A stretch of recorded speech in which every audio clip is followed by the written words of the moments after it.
What is up, everybody? Welcome into this live post-game show here on the Pack a Day podcast. Not your normal post-game show, not just me today. I'm joined by my two good friends, Nathan Marzian and Tyler Brook. You can find him at Tyler D. Brook. You can find him at Nathan Marzian, I believe, on Twitter. All right. You didn't have it on your name. You got to get on your name, Nathan. Come on, step your game. I'm just kidding. Great to have you guys in. Obviously, wish we were talking about a Packers win. For all of you in the chat, we will get to all of your questions in just a moment. But first of all, fellas, how the heck are you doing? Hey, obviously could be better, but I think in the grand scheme of things, if you had told me that this team was going to be 6-3 heading into their bye week, feel fine. Short-term view of it, might feel like the sky's falling a little bit, but I'm honestly not too broken up right now. I like the positivity. Nathan, what about you? Yeah, I mean, again, in the grand scheme, not terrible, but just a very frustrating game, a game that, just so many sloppy mistakes and so many times that you felt like they could have, or I guess so many points that you feel like they left on the board, or I guess just opportunities that were left on the board. This felt like a game that they very easily could have been in, and they just made so many mistakes that it turned into pretty much a blowout. So yeah, it was a frustrating one. They kind of just put on a clinic of how to lose a football game, and it's frustrating because they seem to be making a lot of those stupid mistakes way too consistently. And it's not something that's just one game of, oh, well, if you just clean that stuff up, it's like, okay, we've been saying this for a long time now. Now they've been winning despite it for most of these games, but it's getting ugly with some of these mistakes. So obviously I was at the game in the press box. I just got back from it. I don't have the benefit of rewatching the game yet, or certainly all 22. None of us have the opportunity for that, obviously. But so I'm coming fresh. I have no lifelines here. It's just kind of raw what I saw in the stadium. To me, like usually, and I think people in chat will know this too, usually I'm more the positive spin guy. This one was really frustrating for me. And I think it was frustrating for all the things kind of that you just mentioned, Nathan, and especially in the fact that if these mistakes were some of the mistakes that we saw for kind of the first time this season, these were uncharacteristic Packers mistakes on the season, I think I'd be like, all right, burn the tape, forget about it. That sucks. It was a sloppy game. There's some weather elements, and I can write it off a little bit more towards just, all right, whatever, one game. But I think the fact that these were like the exact same things that we have been talking about with this team through the entirety of the first half of the season, with the self-inflicted wounds, the penalties, the drops, the interceptions, all these things, special teams wasn't brutal, but missed field goals. Like that's another one that has been a, bane of this team's existence so far this year. And just to see it all in one game, like the exact things that we've been talking about all throughout this first half of the year, and to see it in a game where I'm not saying that this was like a must win or a must have or something, but this is a primetime game against a huge divisional opponent that's on top of the division to avoid going 0-2 in the division, both of those games being at home. And it felt like they almost like no-showed, especially in that first half. I mean, you had negative offensive points in the first half, and even up until the end of the third quarter, they had 6 points, I believe, at the end of the third quarter. They had a pick six. So the offense in and of itself, if the defense didn't even take a snap on the field the entire day, the offense was down by a point at the end of three quarters. So to me, like, I get that we can, again, chalk this ultimately up to one game, and there's a lot of season left, and I do think they're ultimately going to be better. But man, in real time, was that a really, really frustrating outcome for a lot of mistakes that we've already seen on this season already. I mean, they outgained the Lions 411 to 261. They averaged 6.6 yards a play to Detroit's 4.7. And on paper, if you look at it, there's a lot where it's like, wow, the Packers, should have kind of dominated this game. And then it comes down to, they lost by 10 points. You're probably regretting that pick six and that missed field goal. And all of those costly penalties. So and a drop touchdown and a. So, other than that, how was the play? Yeah, exactly. It's infuriating because they were the team that looked like they're not used to playing outdoors. And like none of these mistakes happened with the Lions because it's like both teams play outdoors. You both have to deal with this. But the Packers were the ones making all of these mistakes, the botched snaps. You mentioned the missed field goal, all the drops, like all of these mistakes are just, it was like, are we the only team that's playing in the rain right now? It's so infuriating because, it should have, if anything, been the opposite way with the Lions not having played a game outdoors since like December of last year. This was their first one of the season. You were hoping, okay, maybe they'll be the ones that make some of these mistakes. And it was the complete opposite. All of the penalties were killer. Obviously, most of them coming, I think, in the first half. They ended with 10. I think they had at least 7 or 8 in the first half. So, yeah, I mean, it just so many just dumb mistakes in this one, and they're just playing like a like a young team. And I know they are a young team, but at some point you got to grow up a little bit. You got to kind of eliminate some of these mistakes. It was okay in the first game, you know, when they were playing on a slick field and everything, and you kind of chalked it up to that. And okay, it's the first game of the year. It's going to be a little bit ugly sometimes, but it's like, okay, we're 9 weeks in now. Like, it should not be happening this consistently. And, you know, struggled in the red zone again.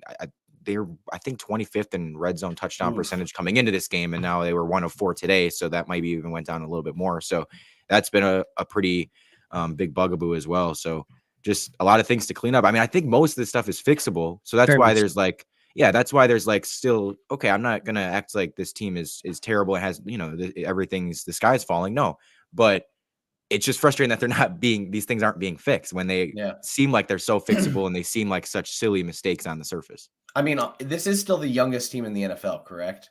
They were before the McManus signing, and it was close. So I don't know if the 30-year-old McManus signing put them slightly over, but either way, they're in like the youngest 2 or 3 teams at absolute best, and it might still be the youngest. Yeah, I mean, I wonder if that does play a factor in this, like it did last year, and like, you know, eventually the team figured it out. I keep liking to point out though, like just the most perfectly timed bye week for this to try and get these things right, because again, we just talked about these are fixable mistakes. You've got a bye week with a super young team.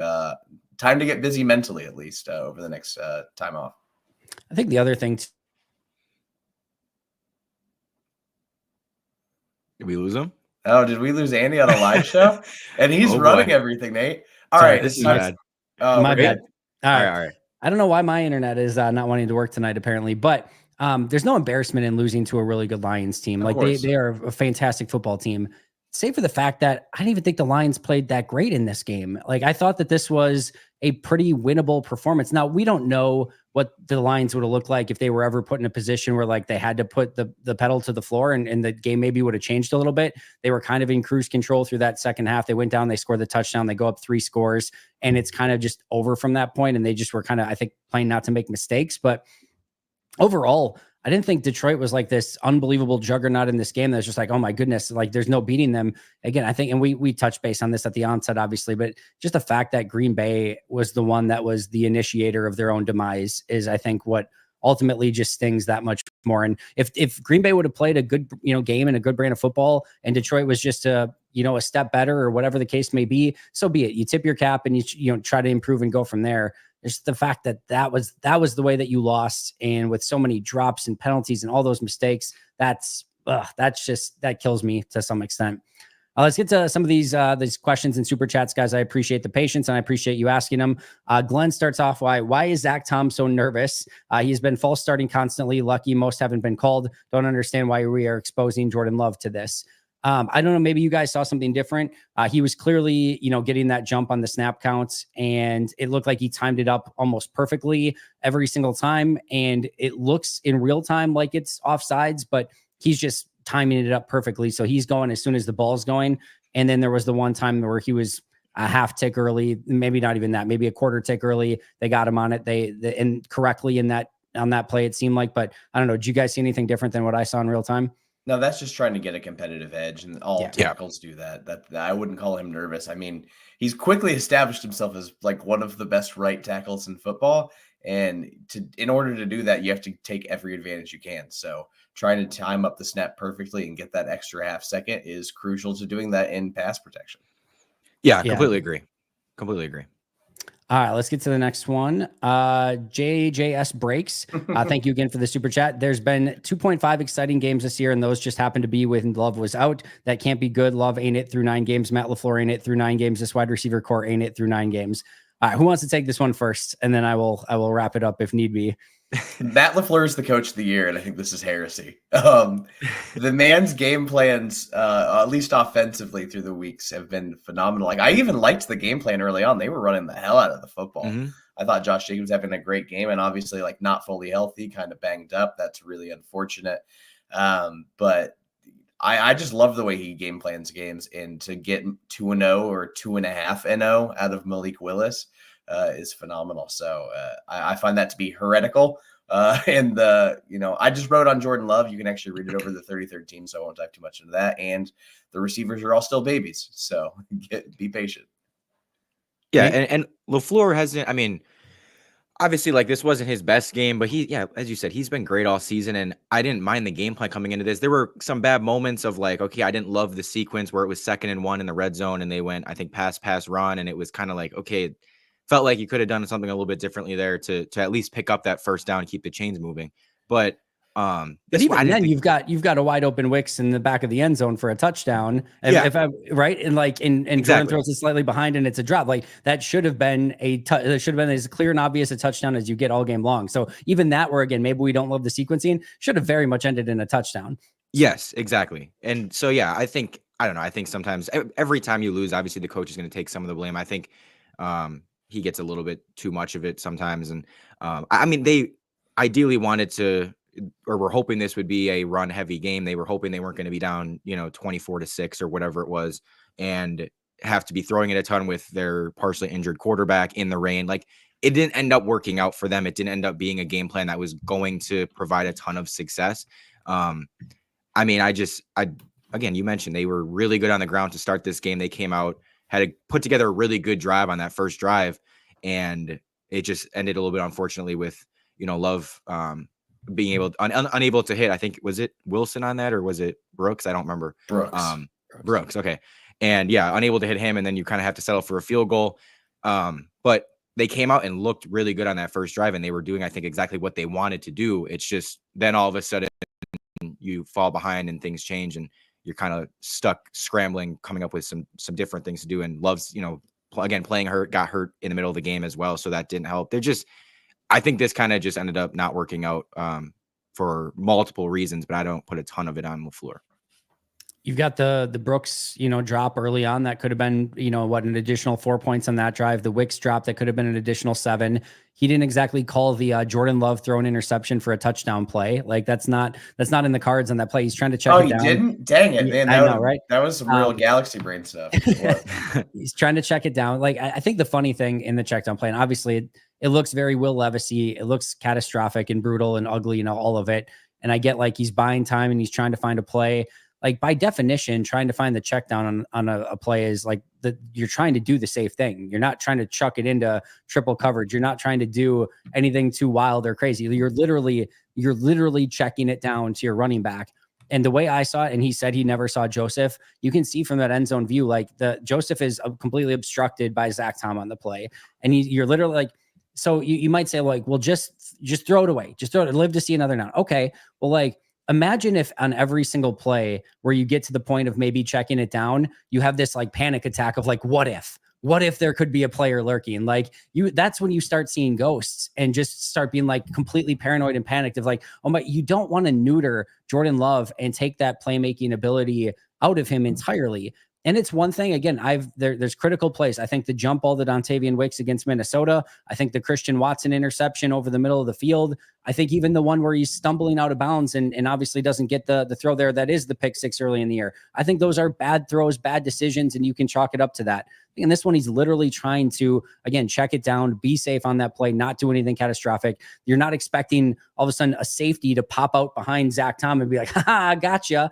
And like, that's what happens. And, Jordan needs to do a better job taking care of the ball. Matt knows it. Jordan knows it.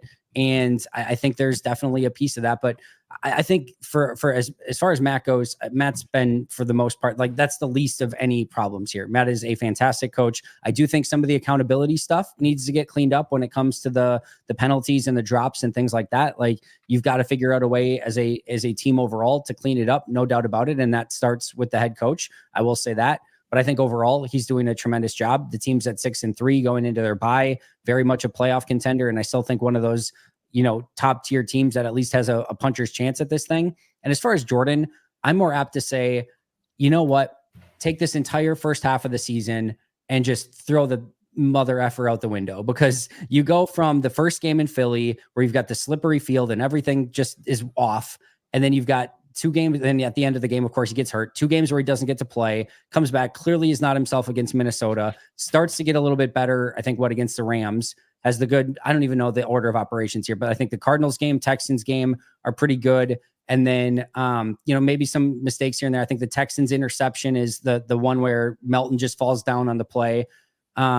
And then, of course, he gets injured again and he has the groin injury and that causes problems. And then Malik Willis has to fill in for that. And then all of a sudden you go into this game, he's still not 100%. It's in the conditions. And this one's like, I don't think Jordan's ever got into a rhythm at any point this season. And I expect him to very much be able to do so. And I think, if he doesn't, and like this is just Jordan and it's not quite as good as what we saw, then yes, it'll be a level of disappointing. But I'm not ready to make any big narratives based on what we've seen from Jordan Love in the first half of the year.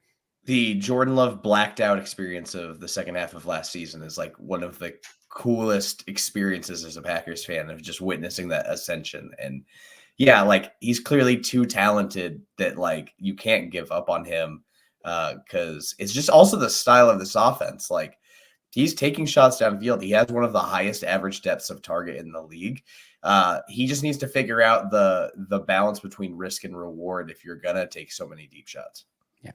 Yeah, I completely agree. And I do think his deep ball has been better this year, and it's gotten better. Like even today, had a couple completions down the field, and there was the one to Watson where Watson completely misjudged it. That one was actually a really nice ball. And I don't know what happened with Watson there. So again, yeah, the pick six is the play that, and somewhat rightfully so, because it's a huge play, is going to stick in people's minds. And it's going to be the thing that kind of, when you look back on his performance, you're going to think of that play. And that's going to be kind of the thing that right away comes to your mind. But there were still some positives in this game. I didn't think he was like atrocious today. I thought he had some positives. He had some negatives. You want to see the consistency a little bit more. You want to see obviously that like him to stop having the big mistakes and not have the pick sixes, the game changing bad plays.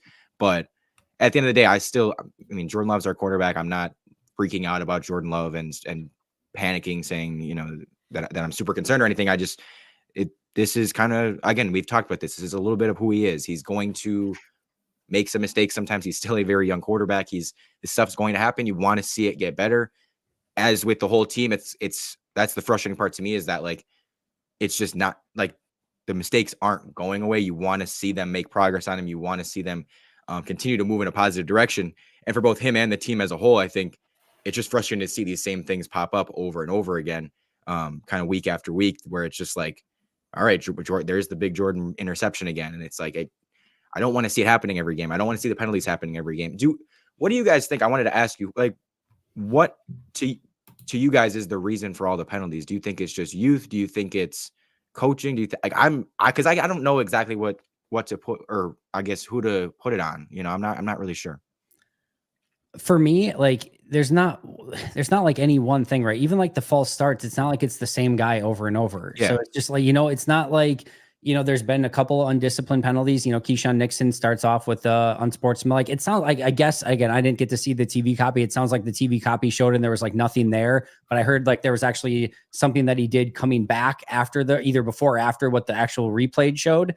And then Matt was clearly not happy with Keyshawn on it. So clearly he knew that Keyshawn did something on it. So one way or the other, but like, it doesn't feel like there's anything consistent enough or any like one player that's making it over and over. It just feels like in general, there's too much of it and they just have not found a way to get it cleaned up enough. And I think the ones that really kill you are the false starts and just the mental ones where they're unforced. And all you have to do is just know the cadence, know the call, not jump off sides on defense and, wait for the ball to be snapped. And those I think are the really, really frustrating ones. And again, I think just, accountability has to be held there, but I don't think it's any one thing. Yeah. Tyler, yeah. No, I don't have much to add. The only guy that seems to have significant penalties, if I recall, was Rasheed Walker, is one of the most penalized tackles early in the season. But I do think he's actually tailored that back a bit lately. So that was just the only one I wanted to add. All right, I want to get to this next one here. Dan says, based on how the way Green Bay ran the ball, Willis could have won. I know, but it has to be said, run the ball and don't turn the ball over. To me, that's again, not a Willis Love thing. I think, you have to, the interception is what it is. Like it happened. He was trying to make a play. Again, everyone's going to have a different opinion on how they evaluate that one. I want to watch it on the all 22 to see what he kind of saw on that play before I kind of go dig a hole any deeper of where I'm at right now. But I can see what he was trying to see on that play, at least at first glance. But I think the frustrating thing about this game when it comes to running the ball is, man, did Josh Jacobs look really good early in this game. And you look at like how this happened, right? you go down, you run the ball really well. You have the super effective first drive, and then you have the Brooks drop, probably should have been a touchdown, instead of to drop, and you have to settle for 3. So then you have that very next drive, and you get, again, a penalty with Sean Ryan on the false start that sets you back from a 3rd and 3 to a 3rd and 8. They have an incomplete pass, and then they take the delay of game and they punt the ball away, punt it deep into Detroit territory. Then you again get the drive where you've got the double penalties on the Lions. Again, Jacobs, I think, started that one with a big run, or maybe it was the other one, but he had a couple big runs, 11 yards, 8 yards, 5 yards to start that drive, and he's cooking again. And then that drive ends with incomplete, missed field goal, wide left. So you leave points on the board there. So, but you're still feeling like, okay. And then up until the point where you get to, now you're 4 minutes left in the half. Detroit drives down, kicks the field goal. It's 10-3. Green Bay gets the ball back. Interception, touchdown, obviously, is the pick 6. Now all of a sudden you're down 17-3. Green Bay can't do anything with it before the half. Detroit gets the ball to start the half, and they go down and score a touchdown, and all of a sudden it's 24-3. And you're down by 21, and now the run game is basically, kind of out the window to some extent. So it felt like when Jacobs was going great and you had the ability to put points on the board, you didn't, and you lost out on those opportunities. And then once it was second half, you're down by 21 to immediately once you start with the ball. And I think that's what the frustrating aspect was. Yeah, I mean, you could. It's so easy to say that Willis could have won this game, just because like Jordan Love didn't have his best game, and you can always just like assume the best case scenario for Malik Willis. So I think this is just like the wrong way to kind of look at it. Let's say they did want to rest Love, it would have been a different game plan. But at the same time, if the Lions see Willis out there, their defense is fundamentally going to be different. So maybe you're not finding as much success running the ball, and you are just kind of leaving your DBs out on islands with receivers and stacking the box. So I never like to play this game because I don't like to play results. I like to play process, and just I will say I've been very impressed with how Malik Willis has played, but I just don't like thinking of games in this way. Totally. Yeah. Yeah. And as Andy said, and as I kind of touched on before, they're going away from the run game wasn't really like, I didn't look at this game and go, oh, why did LaFleur go away from the run, as I have in several other games in the past where, they were still in the game. You still could have stuck with the run, and maybe sometimes he just got away from it. And it just, I don't know, like it would kind of be more inexcusable. In this one, it was kind of like, okay, you had the run game going. You were, it was going well. Again, they had the great first drive. Then just some unfortunate stuff happened, and all of a sudden you're in a position where you can't run anymore. So yeah, I didn't think that was a big deal. I thought Jacobs was really good, especially early on. And, they like we talked about, I think that was their game plan coming in, is they wanted to be able to run the ball a lot, and they wanted that to be the focal point of their offense. But the way things unfolded, it just didn't end up working out that way. And so all of a sudden you're down big, and you're, like you said, the running game's kind of out the window at that point, and it just completely changes the whole game. And so, yeah, I just don't think that was planned. I'm not upset at like LaFleur for not running Jacobs more. I think it just, the game plan kind of just, it was scrapped, in the first half. So once you're down 24-3, everything goes out the window. And you're just in a super advantageous situation. You got to do the best you can to get some points on the board, ideally as quickly as possible, to get yourself back in it, leave yourself enough time for the comeback. And they just never really could get anything really close to going and in that direction. And I completely understand why they didn't use Jacobs as much in that second half. And I'll just say, yeah, like as of, when the snap where Jordan Love throws the pick 6, at the time of that snap, I don't think many people had an issue with the game plan. And that snap, all of a sudden, it's 17-3. Well, at least one guy did, for the record. so it's like, yeah, it's just like, okay, I didn't have an issue with it. That play then changed the whole game, and yeah, whatever. So totally agreed. Preston, in the end, what separates a great team that can get it done versus pretenders are the ones who make the back-breaking plays like the ones Love has made. Do you think this is who Love truly is at this rate? I don't know. Anyone else have a thought on this? I think the opposite. I just think the opposite from what I saw at the end of last year. He's not fully healthy. He's dealt with knee and groin issues, and I think he's played through, I know he's at least played through one of them. I don't know how fully healthy he was with the MCL. So he's playing through injuries and has not gotten like consistent playing time throughout the season. So I don't think that it's not preventing him from being great or anything like that. And I think I mean, yes, these are excuses, but I think they're valid excuses. Like, I think, we're not just making this stuff up. Like, yeah, him not being able to get in a rhythm because of the injuries and then missing some games and then like everything that's happened with him so far this season. Yeah, I think it's valid to, nobody's saying that he's, or I guess everyone's acknowledging that he has this issue, that he is making some very, very poor decisions and, making some negative game changing plays that, turn the tide against the Packers. Yes. But yeah, I don't think that this is something that we, just because he's doing it right now, we have to just say, oh, this is who he is and this is always how it's going to be. I think it'll be like, I think it'll be a mix of, okay, it won't be as bad as it is right now. Will it still be there probably from time to time? Yes. I mean, it's going to happen. And I don't think he's going to be a quarterback that, like we're so used to Rodgers, of the guy that never makes those mistakes and is arguably the best in NFL history at not making those mistakes. That's unrealistic to expect from Jordan Love. That's, the top standard. So he's going to make some bad mistakes. I don't think it's going to be as often as it is right now. I think as he gets a little bit more comfortable and everything, it will go away a little bit. That doesn't mean it's going to go away completely. It's not something that I'm totally like, just, oh my God, this is who Jordan Love is, and it's never going to get any better. And again, kind of hitting the panic button on Jordan Love just because of this. No, I don't think, as you said, I kind of take the second half of last season, I put heavier weight on that than I do the first half of this season because of everything that's gone on. So, so that's kind of my thoughts on it. I think each season has its own personality, and this one again has just been a little bit weird so far. I'm really interested to see what the second half of this season brings. Quite frankly, against some very tough opponents, they've got a tough second half schedule. They have that Bears game isn't again your toughest game of the year, but it's a really good defense. So I want to see what Jordan comes out does against that defense.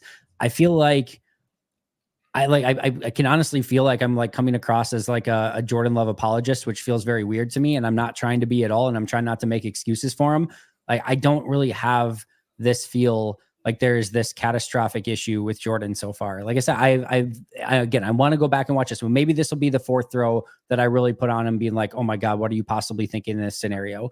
Like, I really, truly believe, and he said he doesn't see Kirby Joseph. Again, you're not expecting him to pop out behind an offensive lineman in that play.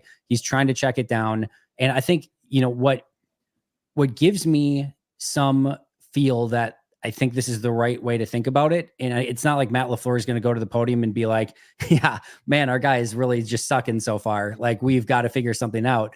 But like, you could tell like how frustrated he was in at the podium today with like the kind of narrative that was trying to get spun of like how you've got to coach this out of Jordan. And Matt's off to say like, hey, sometimes there's a cost of doing business in the NFL.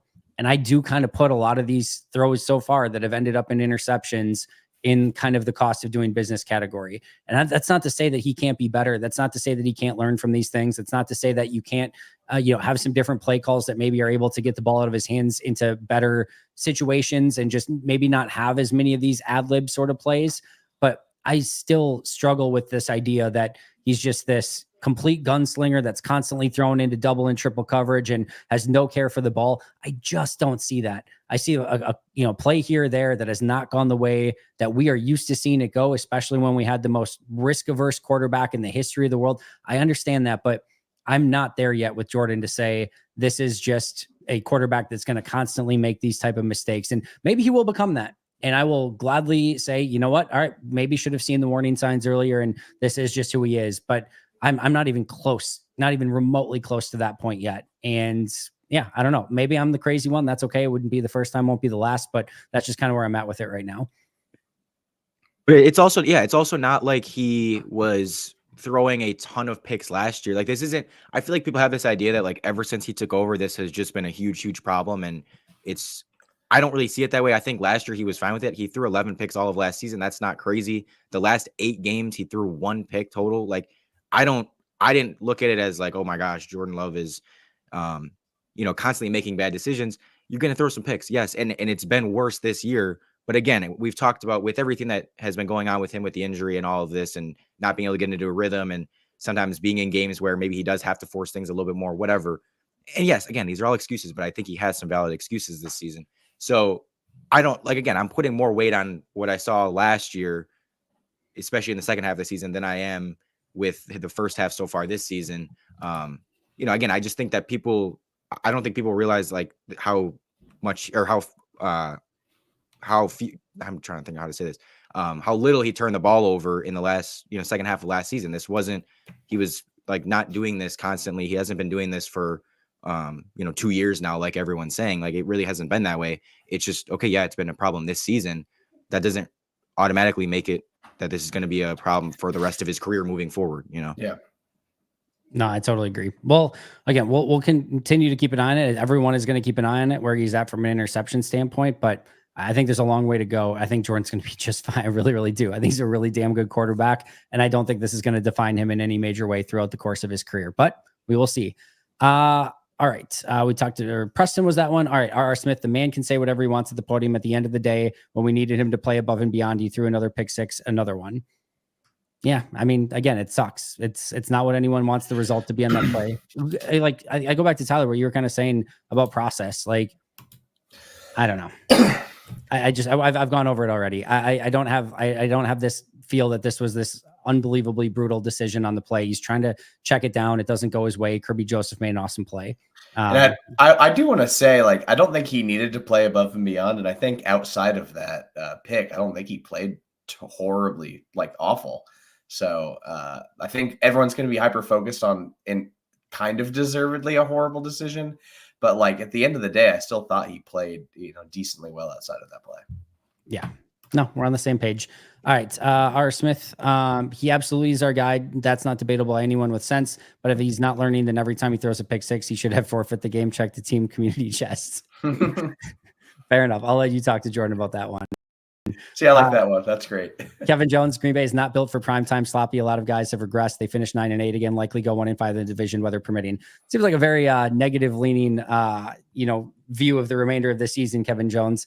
If you'd like to make a bet on the 1-5 and 9-8 finish to the season, I will happily, you can hit me up in my DMs and we can make a bet on that. I think it'll definitely be better than that. That means 3-5 the rest of the way. That's pretty aggressive. Yeah, I would say so as well. Once again, LaFleur chokes at home when it matters. Man, you guys, it's going to be okay. Breathe. It's going to be okay. Kalani Jones. Isn't he one of the all-time winningest coaches in NFL history by record? Or sorry, win percentage, not record. Is that better? Is my picture frame now level? It's so the picture frame is level. It's level. It's the camera that's, slanted. The picture is level. It's me that's actually crooked. All right, let's go to Braden. Do we need to scale down the playbook and go back to basics on offense, answering the bell to score points when the defense gets us a stop, hurts us? So again, let's think about this logically, right? Like, they look at the first drive. They were completely balanced. They were getting the ball out of Jordan's hands, not trying to do anything crazy. They drive right down. A drop in the red zone stops the play, right? On the second drive, they're running the ball well. A false start by Sean Ryan gets you off on the wrong foot at the end, and that gets you off of what you're trying to do on that one. And then you've got the Dontavian Wicks drop in the end. And then, of course, again, when you start the second half, it's kind of that game plan is out the window. You're down by 21 points by the time you get the ball. So yeah, like, trust me. It's not like Matt is like, I talked about this last week too, with like this idea that there's two completely different offenses for Malik Willis and Jordan Love. It's not like Matt gets Jordan in there. It's like, you know what? We could really run the ball and just run some really easy pass concepts, but no, we're just going to huck it downfield all day and put it into triple coverage as much as possible. Like, they are still trying to be balanced on offense. They are still trying to run the ball. They ran the ball extremely All right, down to is red zone production and taking advantage of your opportunities. And Green Bay did a horrible job in this game on third down and in red zone of taking advantage. They moved the ball in between the 20s incredibly well. Like, between the 20s, they were fantastic. Once you got to red zone and any like big third down plays, they just absolutely wet the bed, and that's going to kill you at the end of the day. So they need to be better, but I don't think they need to scale anything down, and they're still going to try to run the ball effectively, be balanced on offense, and let Jordan get the ball out of his hands to his playmakers. Just, it didn't go according to plan in this one. Yeah, I mean, again, we've mentioned it multiple times that the game plan didn't cause the game to go this way. The game going that way is what changed the game plan. Like, it wasn't, that was not their intention coming in to have to throw as much and to go away from the run and, doing more downfield stuff with Jordan. Like, I think they didn't want to have to do that, but it just kind of ended up going that way. As you said, I think overall, the offense, just in terms of their, moving the ball between the 20s, yeah, they did a really good job. They had over 400 yards of offense, and outgained the Lions by 150 yards. Like it was just a game where, yeah, the big plays kind of killed them. As you said, third down was terrible. Red zone was terrible. You throw the pick six and you have all these penalties. But again, even with the penalties, you still ended up moving the ball quite a bit. It just too many crucial mistakes, but I didn't have any, like, again, that's why I'm saying I think all this stuff is fixable, because they just made all those little mistakes. I don't think that their game plan or just everything they were doing was bad, was wrong. It's just, okay, you got to clean up some of these mistakes and be a little bit better in those big moments. You have the penalty on third down I think it was on the first drive of the second half, which ends up, the Lions end up scoring a touchdown. You don't score off of the 30 penalty yards that you got from the Brian Branch hit. So it, like, again, just stuff like that. Like, that stuff you have to take advantage of your opportunities better. I think that they can going forward. I think that, based on what they're doing and their game plan and everything, I think that normally they will. Today, it just did not work out. And then it was just kind of the perfect storm of all these things happening, and the penalties and the drops and all this stuff that just, okay, it wasn't their day, and it was getting ugly. So, yeah.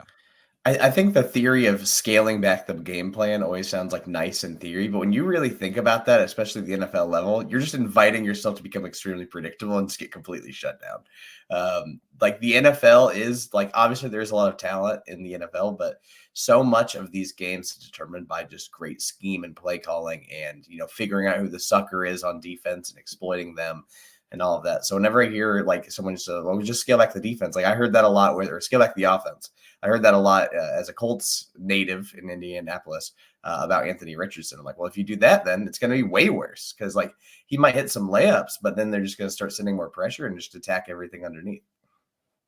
There's a rhythm to every game that you want to get in. And Green Bay just, again, because they could not get the point production on their early drives and had the mistakes and then the pick six, they never could get into that rhythm. And, like, they just shot themselves in the foot in that first half, where now, again, everything in the second half is just wrong because you've put yourself in that position in the first place. And this is the last team that you really want to be in that position against, because they can just lean on you and run the clock and play physical and really make it, because they're not going to make any, like, catastrophic mistakes at that point, right? Like, they're the team now that can just hand the ball off, give it to Montgomery, give it to Gibbs, let Jared Goff make those easy completions. And, like, they have everything on their side.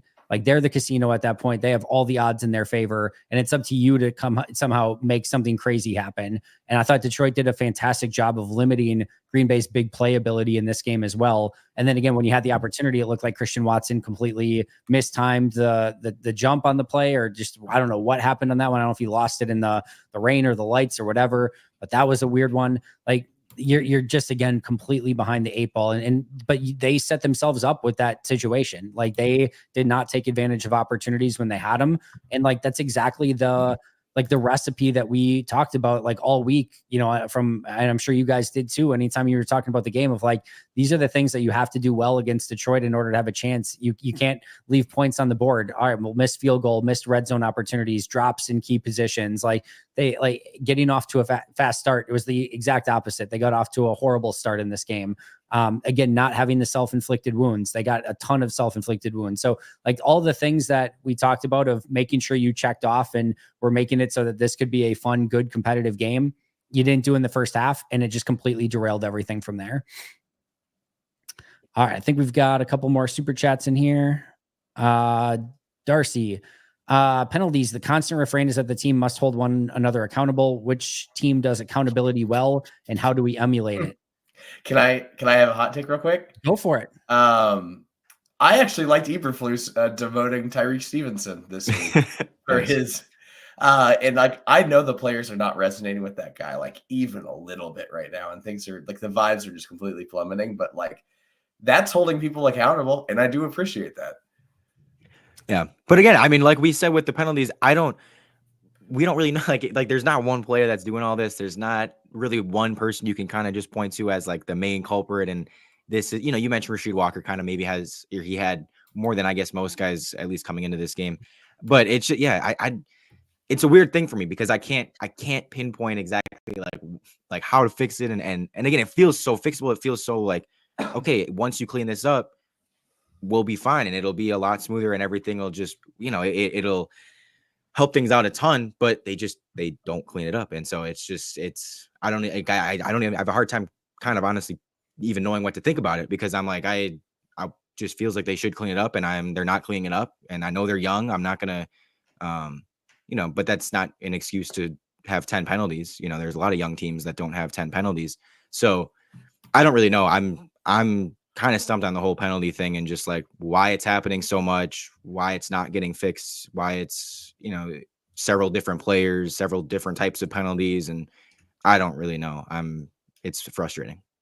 I think sometimes there is a process to this that you go through with a little bit of a younger team. And I think if you want an example of a team that's very efficient and doesn't have a ton of mistakes and self-inflicted wounds, it's the Detroit Lions. Like they don't make these mistakes. And we saw it today. They played a super clean game against the Packers. But you go back a couple of years ago when they were kind of the younger team and they were still up and coming and like figuring things out, you saw a lot of this stuff from them as well. And like you go through the 2010 Packer team, they weren't quite there in 28 or 20 or 2008, 2009, 96. They weren't quite there in 93, 94, 95. Like it sometimes takes a little bit of time for that maturity stage to go through, for the game to slow down for these players, to figure out a way just to do your job, not try to maybe do too much in a game or try to make something spectacular happen. Just make the simple play. Don't make the mistakes. Don't jump off sides. Don't whatever it may be.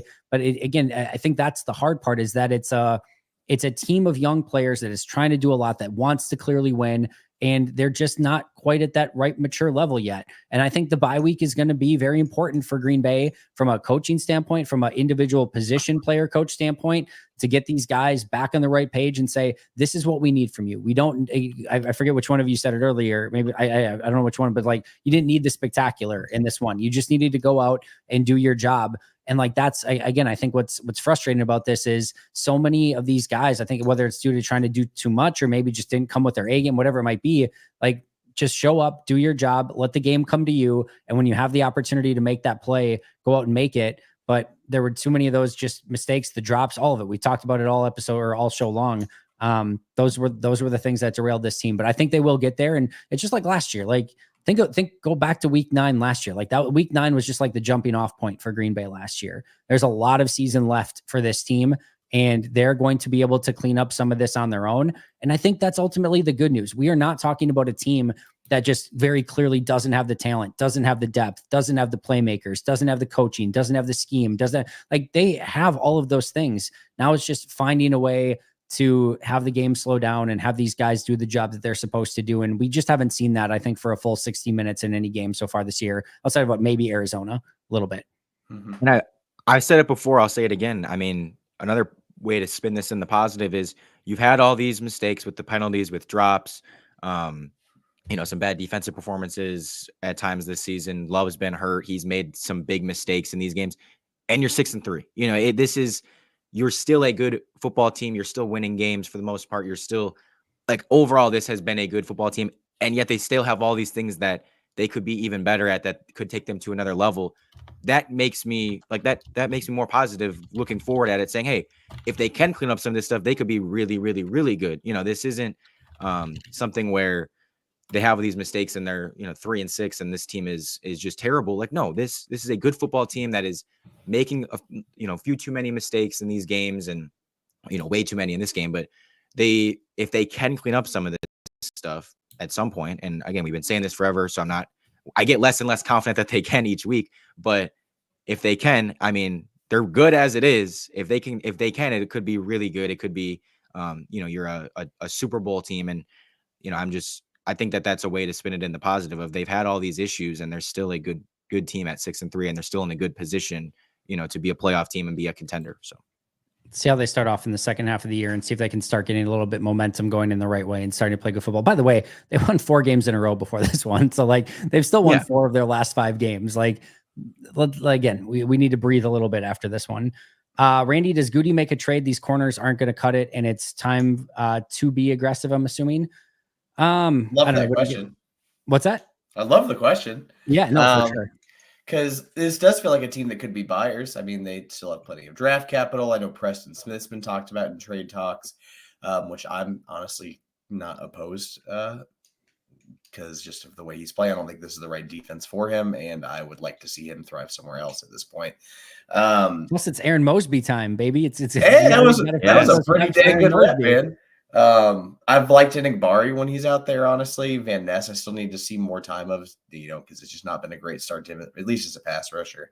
I would like to see a corner, maybe. I wouldn't mind more edge depth. I would sneakily also like a defensive tackle. And, I think everyone, when you hear trades, you're thinking about like these like upper echelon players, but Brian Gutekunst and this pro personnel department are so freaking good at finding guys out of nowhere and them becoming stars. So I would love to hear that they traded for a guy I've never heard of and then be like, great, that guy's going to be a contributor. Can't wait. Yeah, I wouldn't mind. I definitely wouldn't mind a trade, especially for corner, considering, Stokes has been disappointing. Nixon's had his share of struggles.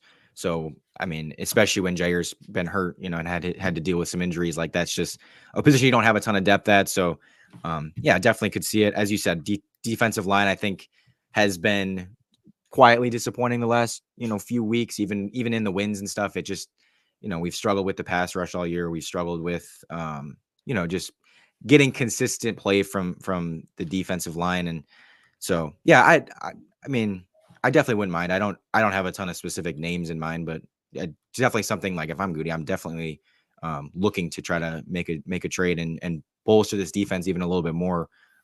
It's a good unit. It's just they still have some holes, and if you're trying to win a Super Bowl, you want to clean up as many of those things as you can, if possible. I would like one Chase Young, please. Yes, that'd be fun. That would certainly be fun. Looks like we got one more. By the way, I'll do an episode tomorrow that will likely either air tomorrow afternoon or Tuesday morning of some potential names to keep an eye on that Green Bay that would make sense for Green Bay to trade for at the deadline. So keep an eye out for that in the next 24-ish hours, or certainly at least before the deadline on Tuesday. Rob, why didn't they learn all that last season? Why couldn't they carry the high level play from the end of 2023? Why the similar sloppy play and mistakes? Well, I don't think it's quite that easy. I think like it's not like this situation where you just all of a sudden figure out how to play perfect football. I think defenses start playing you differently. Every year's a new year. And I think you have to kind of figure out a way to get in that rhythm. And just take Dontavian Wicks, for example. Dontavian Wicks was such a huge, awesome part of that run in the second half of last year. And right now he can't catch a pass. Like, that's not something that you're exactly planning for, right? Like that a guy just kind of gets the yips or whatever it is and he all of a sudden can't catch. Like, you're not necessarily expecting that. And, whatever it is, again, I think some of the injuries to Jordan and just having him miss a few games has really not been able to get this offense in rhythm overall. Like, they should be playing already their 9th game with Jordan Love at the helm, hopefully in an ideal world, fully healthy, where they're kind of, maybe making some of these mistakes early in the year and already have them course corrected, right?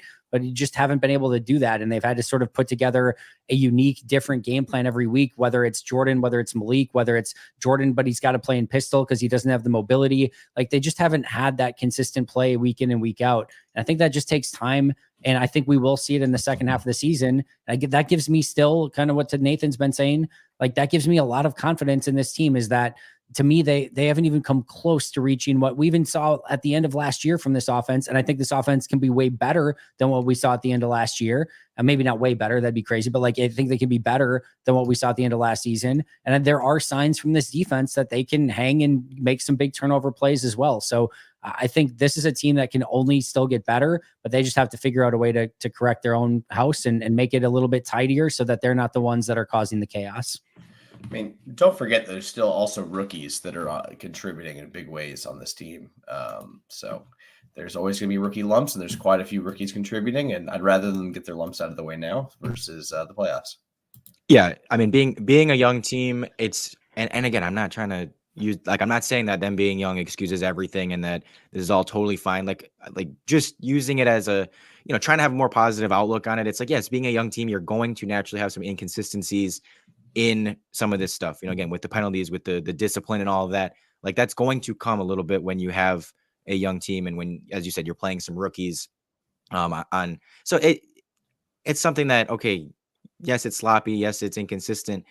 I kind of expect some of that. You hope that as the season goes along, you clean it up. As guys get more comfortable, you clean it up. As Jordan Love gets healthier and healthier, he's cleaning up, just again the turnovers and stuff like that. at least getting it to a better level. I don't think that they even have to get this thing to like a really, really good level with all these things, with the penalties, with the drops, with Love. If you can just be a little bit better, like like I said, you're already a really good football team. Overall, again, I'm not saying they played great today, but it's just you are a good football team. If you can just improve these things a little bit, it could make a big difference. Just with all of these, there's so many little things that they're not doing. That right now, like if they're going into playoffs right now, it'd be hard to completely trust them because of all those little things. But if you can just check a few of those boxes and start to, eliminate a few of those weaknesses, okay, all of a sudden you're in a much better spot to compete for a championship. So I still think they can. I think that as the season goes along, guys will get a little bit more comfortable and a little bit, again, these things will kind of start to work themselves out a little bit.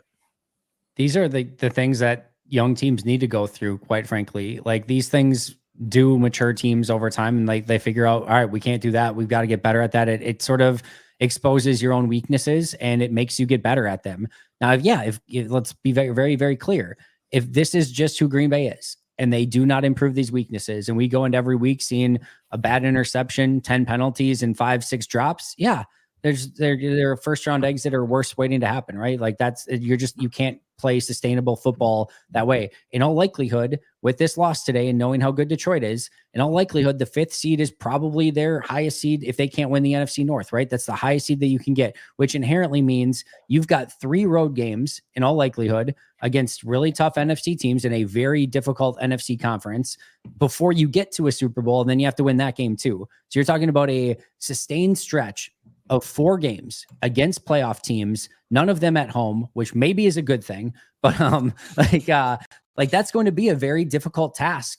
And if they can't get through a couple of these games, with showing that, yep, we can play a clean brand of football for 1 game, much less 4, then yes, you have a very difficult and near impossible task at your hands. But I don't think they're a finished product yet. I think going through some of these learning issues will mature them, will get them to the other side of it, but they do have to show that improvement. And that's, to me, where I go back to the beginning of the disappointment for me today isn't that they lost to Detroit. Again, that's not an embarrassing thing to happen. Detroit's a good team. It was the fact that they beat themselves so much in this game and have not learned from some of those mistakes early in the season, that now when you get to the second half after the bye, when you've had time to clean some of this stuff up, I need to very much see a cleaner game against Chicago coming out where you're not making these mistakes on your own. And that to me will be hopefully a really good step in the right direction.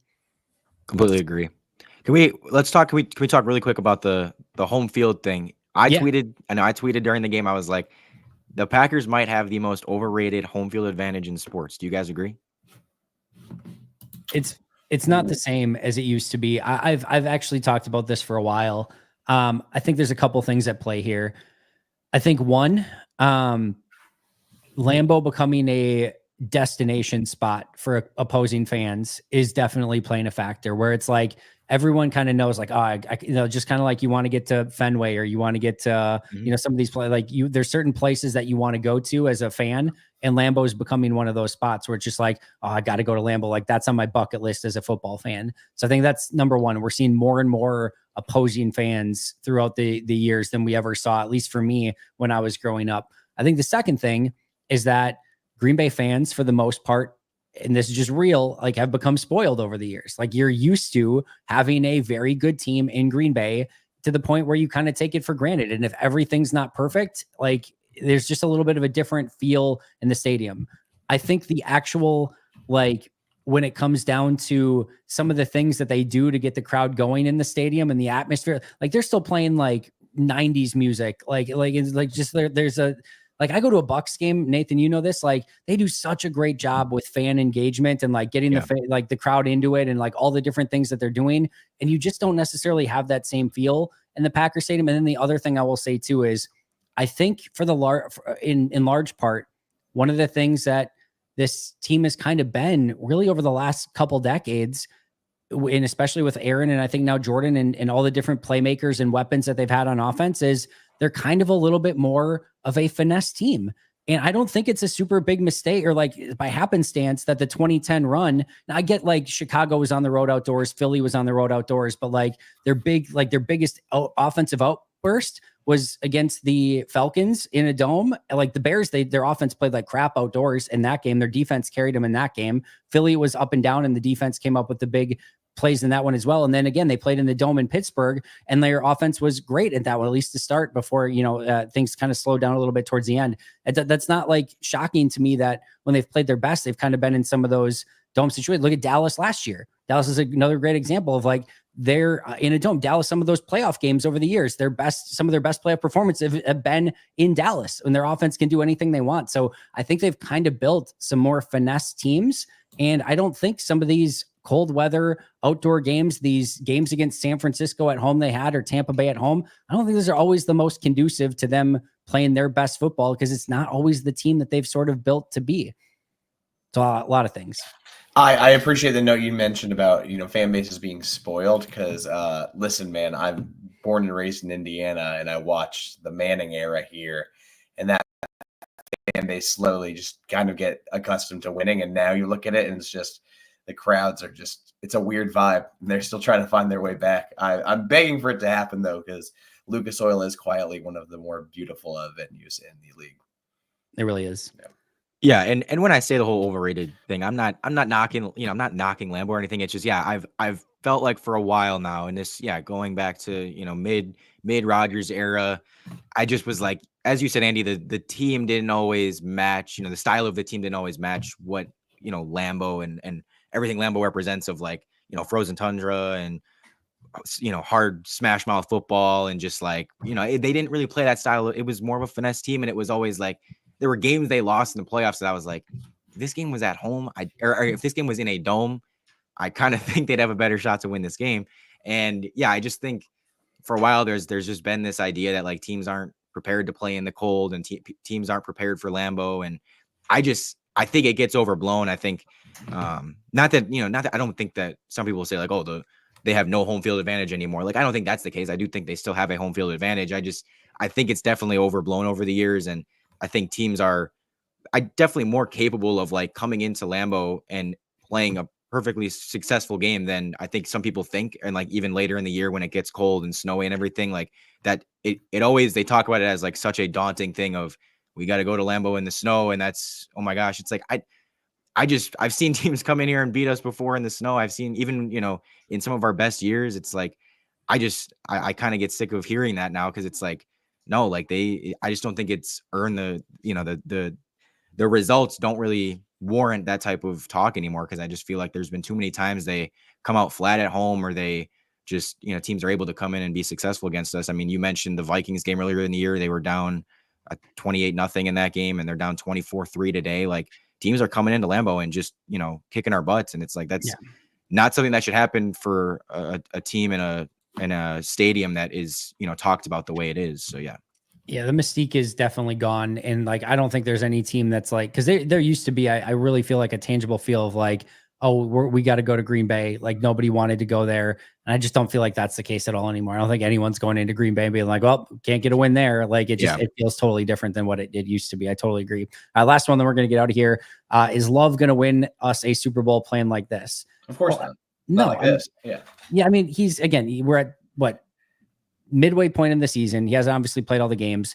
Yeah, if he's at 15 touchdowns to 10 interceptions, 1.5 to 1 touchdown to interception ratio with a 61% completion percentage, which is where he's at so far, like, no, that's not going to get you there. Do I think it's all on Jordan? No. Do I think there's been a lot of drops in there? Do I think the injuries play a part? Do I think there's a lot else that goes into this? Yes, but no, if this is what, Jordan has the remainder of this year, no, that's going to be a problem. Like, they're not going to be able to reach their peak potential at that point. But I think that Jordan is in there. I think the injuries have played a major part in that. And I think we're going to see a much better second half of the season, assuming that he can be 100% or at least close to 100% healthy in the second half. Yep. Yeah, I was going to say the better question would be like, do you think that the Super Bowl winning Jordan is there? And as you said, I do think it is. I do think he can get back to that level. Obviously, the way it's going right now, no, but I don't think that means he can't get there, and that it's just a hard no, and that's how it's going to be. No, I think that he's someone that I do think they can win a Super Bowl with. Not playing the way he is, but they can win a Super Bowl with him. Totally agreed. I'm going to go further. They are going to win a Super Bowl with him. There it is. A matter of time. All chips in, baby. All chips in. The Super Bowl window is wider. People want to think that things are all over after this year, but like the Super Bowl window is wide ass open. Yeah. People are treating it like the Bucks. I mean, the Bucks, yes, it's fair to say, okay, this might be their last hurrah here, and there might be a little bit more desperation. This Packers team has a It's much more like brighter the future. Pacers, right? The Pacers finals window is so wide open. Okay. All right. Yeah. Easy. Yeah. Anyway. Amazing. Fellas, I appreciate it a ton. This is always awesome to go through. Thank you, everyone into the chat. Sorry that we didn't get to a ton of chats in this one and had to kind of limit to super chats because we obviously had a lot to go over. But always good to talk to you guys post game. We will talk again in a couple weeks following a Bears game, which is crazy to say. So, yeah, any final thoughts, Nathan? Where can we find you? Both of you guys, where can we find you on social media? Nathan, I'll start with you. Yeah, you can just find me at Nathan Marzion is my Twitter handle, just my name. Doing a Bucks podcast on there. I tweet a lot of Bucks stuff, do some Bucks writing. So a lot of Bucks content on there, but I do also, obviously talk about the Packers quite a bit. And we're getting some negative Bucks comments. So I'm just going to address it now and just say the Bucks are winning the NBA Finals this season. And I'm saying it now while they're 1-5. It's happening. The last time they had a 5-game losing streak, they won the championship, right? Yeah, so it's happening. Did you post that? Was that your post? No, it wasn't my post, but I did see that. I think it was Sydney Fink. Sydney Fink maybe posted it. Yeah, Somebody I posted think so. That. Yeah. Okay. Yeah. So Tyler? I'm still believing in the Bucks. That's all I'm gonna say. I appreciate your hope. Blind optimism. Blind optimism. That's where I was going with it, but I was gonna say hope, but I'll go blind optimism. You can find my work at 33rd Team or on Twitter at Tyler D. Brook. I did just write about Jordan Love and what's going wrong with him, what's not on him, and like what the path forward looks like. So give that a read. And then I'm in the middle of filling out some paperwork, and I will hopefully have some news on a second role this week. So awesome. Yeah. Hopefully it's not a competing podcast jerk. I'm just kidding. I'll tell you guys off air. All right, deal. Well, we'll look forward to that. Either way, I'm guaranteed it'll be amazing. Go follow both of these amazing gentlemen again at Nathan Marzion and at Tyler D. Brook. You can find me at Andy Herman NFL. I'll have another post-game show tomorrow morning for you guys. I'm going to go back and rewatch the tape, start watching some film, and I'll kind of go through everything with a finer tooth comb for you guys. So that'll be up tomorrow morning, later tonight for members. And then, we'll do our normal live shows this week, have our normal slew of guests. I'm going to do that trade options video sometime in the next 24 to 36 hours ish. So keep an eye out for that as well. But fellas, have an amazing night. Thank you so much for doing this. For all of you in the chat, enjoy the night. Breathe. It's a long season. A lot of year left. A lot of opportunities for the Packers to still go out and do amazing. Oh, Tyler, what just happened? Oh no, I'm just watching the Colts Vikings. I know. Is there? Oh, gotcha. Is there some crazy play that just happened? No, just they didn't pick up in pass pro, and Jonathan Taylor went out on a route instead and completion. What's our score update there? 7-7. The Colts had a defensive touchdown, and neither team can kick, and it's been very entertaining. All right. Well, you guys are the best. I will talk to you all very, very soon. Until next time, and as always, go Pack, go.